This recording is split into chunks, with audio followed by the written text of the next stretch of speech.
எனக்கு அதுக்கு எந்த சம்மந்தமும் இல்லை, எனக்கு அது தெரியவே இல்லை. எனக்கு வந்து என்னன்னாலும் கொடுக்கலாம், நீங்கள் வந்து அண்ணனுக்கு எவ்வளோ மரியாதை கொடுக்கணும் கொடுத்துட வேண்டியதான். நீங்கள் பதவி கொடுக்குறதுல இல்லைங்க விஷயம், அந்த அதிகாரம் என்னவா வருதுன்னு பார்க்கணும். நீ நாளைக்கு வந்து திரு ஸ்டாலின் அவர்களோ திரு உதயநிதி அவர்களோ எதுவாக இருந்தாலும் அண்ணன் ஓபிஎஸ்ஸை கேட்டு செய்வோன்னு சொல்லுவாங்களா? எந்த ஒரு டிசிஷன் இல்லைங்க, நம்ம ஒரு வார்த்தை இருங்க, நம்ம அண்ணன் ஓபிஎஸ் வந்துடட்டும், அண்ணன் ஓபிஎஸ் வந்து அறிவாலயத்தில் வந்து பெரிய ஒரு அலுவலகத்தை கொடுத்துட்டு அவர் சொல்லட்டும், அவர் முடிவு எடுக்கணும்னு சொல்லுவாங்க. முன்னாள் முதலமைச்சர் 3 டைம் சீஃப் மினிஸ்டர் மட்டும் இருக்கிறாங்க, அவர் சொல்லிட்டு சொல்லுவாங்களா? அப்போ இங்கே வந்து என்ன அதிகாரம் தான் முக்கியமே தவிர என்ன பதவிங்கிற முக்கியம் இல்லை. நீங்கள் அந்த கட்சியில் பார்த்தீங்கன்னா துணைத் தலைவர்னு 10 பேர் இருப்பாங்க, பொதுச்செயலாளர், இணை பொதுச்செயலாளர், துணை பொதுச்செயலாளர் 10 பேர் இருப்பாங்க. அதெல்லாம் நீங்கள் வச்சு என்ன செய்ய போகிறீங்க? நீங்கள் காங்கிரஸ்லையும் பிஜேபிலையும் போய் பாருங்கள், இப்போ நீங்கள் யார் என்ன பற்றி ஆடி போயிடுவீங்க. யாரை கேட்டாலும் நான் துணை பொதுச்செயலாளர், நான் துணைத் தலைவர் சொல்லுவாங்க. வச்சு என்ன செய்ய போகிறீங்க?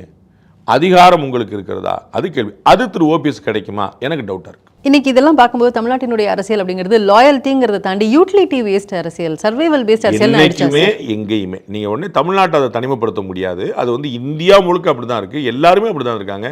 மாறாத கட்சி தலைவர்களே கிடையாது. திமுகலேருந்து அதிமுக போனவங்க, அதிமுகலேருந்து திமுக போனவங்க ஒருத்தர் பாக்கி கிடையாது. எல்லா கட்சியும் காங்கிரஸ்லேருந்து பிஜேபி, பிஜேபியிலேருந்து காங்கிரஸ்.